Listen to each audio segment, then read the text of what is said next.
sana lelem aydılmadık sözlerim var yüreğimde senin için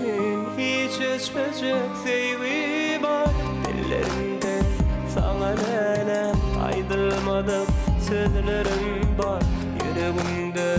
senin için hiç geçmeyecek sevgi var İdim yüreğimde senin için sevgi var bana diyendi dertlerimin gitsin bari bana diyendi yüreğimin seninle bari bana diyendi dertlerimin gitsin bari bana diyendi yüreğimin seninle bari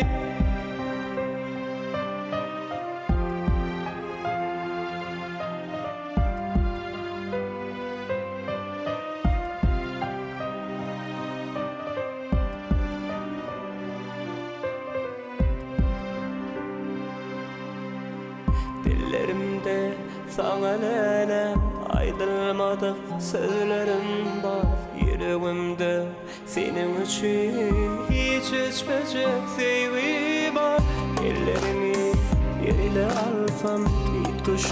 mehir duyarım sen benim yanımda bolsan yaltı geleceğimi bir yarın